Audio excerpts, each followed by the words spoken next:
হযরত আবু হুরায়রা রাদিয়াল্লাহু তাআলা আনহু হতে বর্ণিত, রাসূল পাক সাল্লাল্লাহু আলাইহি ওয়াসাল্লাম ইরশাদ করেন, আল্লাহ তাআলা কিয়ামতের দিন 7 ব্যক্তিকে আরশের ছায়াতলে আশ্রয় দান করবেন, যেদিন আরশের ছায়া ব্যতীত আর কোনো ছায়া থাকবে না। 1, ন্যায়পরায়ণ বাদশাহ। 2, ওই যুবক যার জিন্দিগি আল্লাহ তাআলার ইবাদতেই অতিবাহিত হয়েছে। 3, ওই ব্যক্তি যার মন সর্বদা মসজিদের দিকে ধাবিত হয়ে থাকে।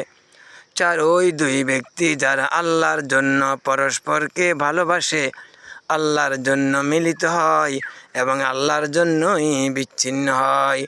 5, ওই ব্যক্তি যাকে সুনয়না অপ্সরী রমণী অশ্লীল কাজের জন্য আহ্বান করে, সে স্পষ্ট বলে দেয়, আমি আল্লাহ তাআলাকে ভয় করি।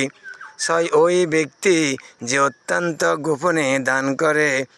7, ওই ব্যক্তি যে একাকিত্বে আল্লাহ তাআলাকে ভয় করে এবং আল্লাহ তাআলার ভয়ে 2 চোখ বেয়ে অশ্রু গড়িয়ে পড়ে।